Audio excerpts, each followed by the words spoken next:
I'm on FaceTime with my husband. My kids are FaceTiming, and someone came in and started, like, beating him. I think they have a gun. What's your ad? Is he okay? What's going on? Dave? What if the last time you saw your loved one alive was through the screen of a FaceTime call? What if their final moments were a blur of confusion, fear, and violence, forever etched in your memory? For the Cordova family, these questions aren't hypothetical. They are the horrifying reality they've lived since the night of May 27, 2020, when 40-year-old Nick Cordova was brutally murdered in his Gilbert, Arizona office. As his children unknowingly witnessed the attack through a video call, their father's life was taken, leaving behind a shattered family and a community desperate for answers. To this day, the chilling murder remains unsolved, its mysteries lingering like a shadow over all who knew and loved him. On the night of May 27, 2020, Nick Cordova, a 40-year-old businessman, husband, and father, was brutally murdered in his office in Gilbert, Arizona. Despite the authorities' best efforts, the case remains unsolved, leaving his family and the community desperate for answers. Nick's death was not a random act of violence. From the strange details surrounding the crime scene to the haunting fact that his children unknowingly witnessed the tragedy via FaceTime, the case is riddled with unanswered questions. Nick Cordova was a dedicated family man and a well-respected entrepreneur. As co-owner of Gilbert Air, a heating and cooling business, Nick was known for his hard work, reliability, and generosity. Beyond his professional life, he was a loving husband to Alicia Cordova and a devoted father to their children. Nick was described as someone who would do anything for his loved ones. He spent his days ensuring his family had a bright future, and his evenings were often filled with laughter and love as he cherished moments with his children. His sudden and violent death not only robbed his family of a loving father and husband, but also left a void in the close-knit Gilbert community. On that fateful night, Nick was working late at his office. It was a routine evening. Nothing seemed out of the ordinary. Around the same time, Nick was on a FaceTime call with his children, connecting with them while wrapping up his work. As Nick chatted with his kids, two men entered the office. Moments later, the situation turned violent. One of the men approached Nick and fatally shot him, while the other attacked Nick's business partner, David Sweetman, who was also present. The FaceTime call abruptly ended, leaving Nick's children frightened and confused. Later, they would learn the devastating truth. Their father had been killed, and they had witnessed the moment it happened, even if only indirectly. Following the 911 call, police arrived at Nick's office immediately. It's okay to pray. Where's your emergency? Yes, I'm on FaceTime with my husband. My kids are FaceTiming, and someone came in and started, like, beating him. I think they have a gun. What's your address? He's at Gilbert Air, and Gilbert Air. I can't even look at the address right now. I'm freaking out. Is he at work?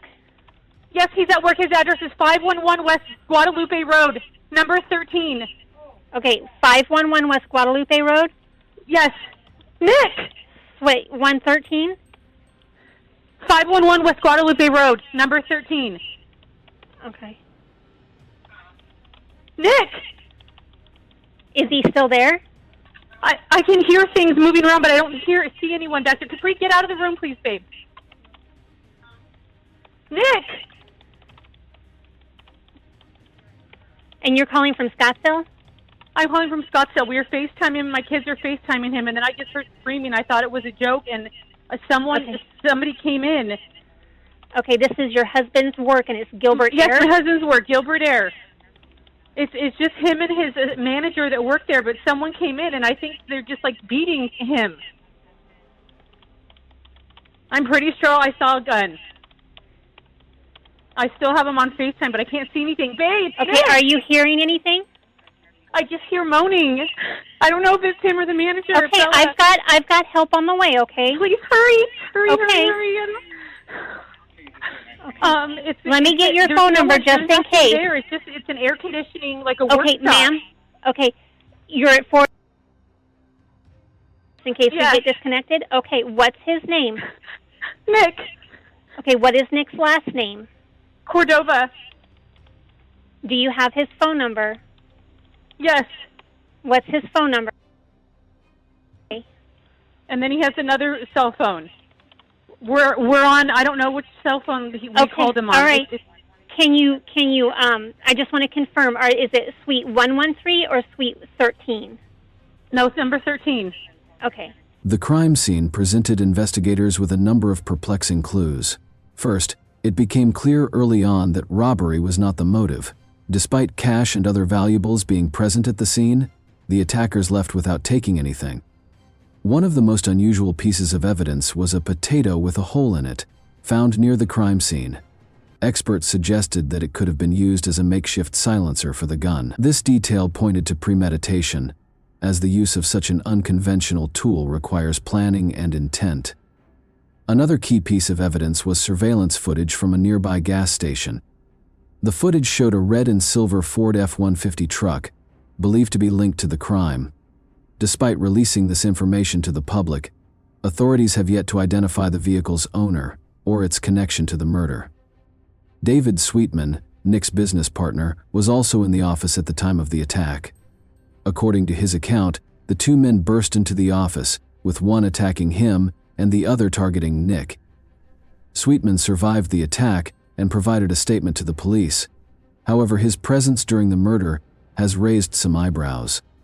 While there is no concrete evidence to implicate Sweetman, some have questioned whether he knows more than he has revealed. As of now, Sweetman has not been named as a suspect, but his role in the events of that night remains a point of interest for investigators. The murder of Nick Cordova has left his family shattered.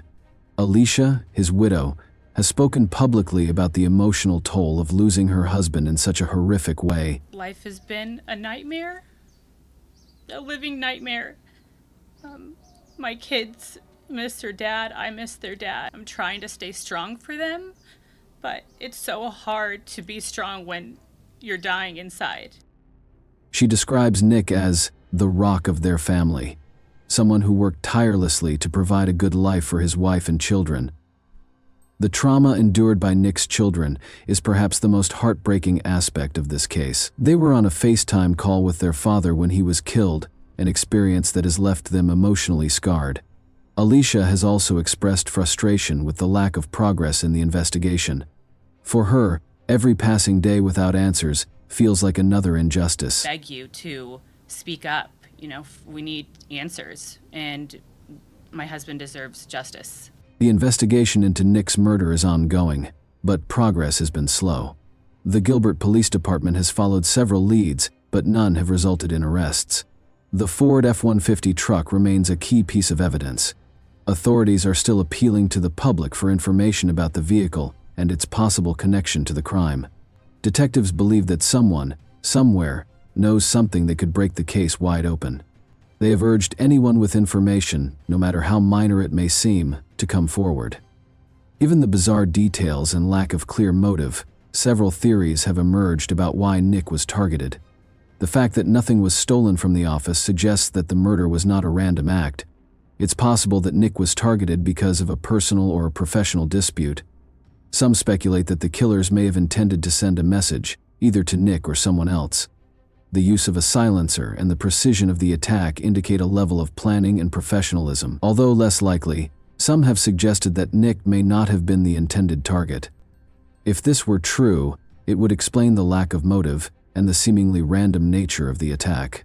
Alicia Cordova has become a vocal advocate for her husband's case. She has worked tirelessly to keep Nick's story in the public eye, appearing in interviews and organizing events to raise awareness. For Alicia, the fight for justice is deeply personal. She wants to ensure that Nick's killers are held accountable and that her children grow up knowing that their father's life was valued. Her determination has inspired others in the community to stay engaged with the case, and her efforts have kept pressure on law enforcement to continue their work. If you like the content, please like, subscribe, and share the video with others. See you in the next video.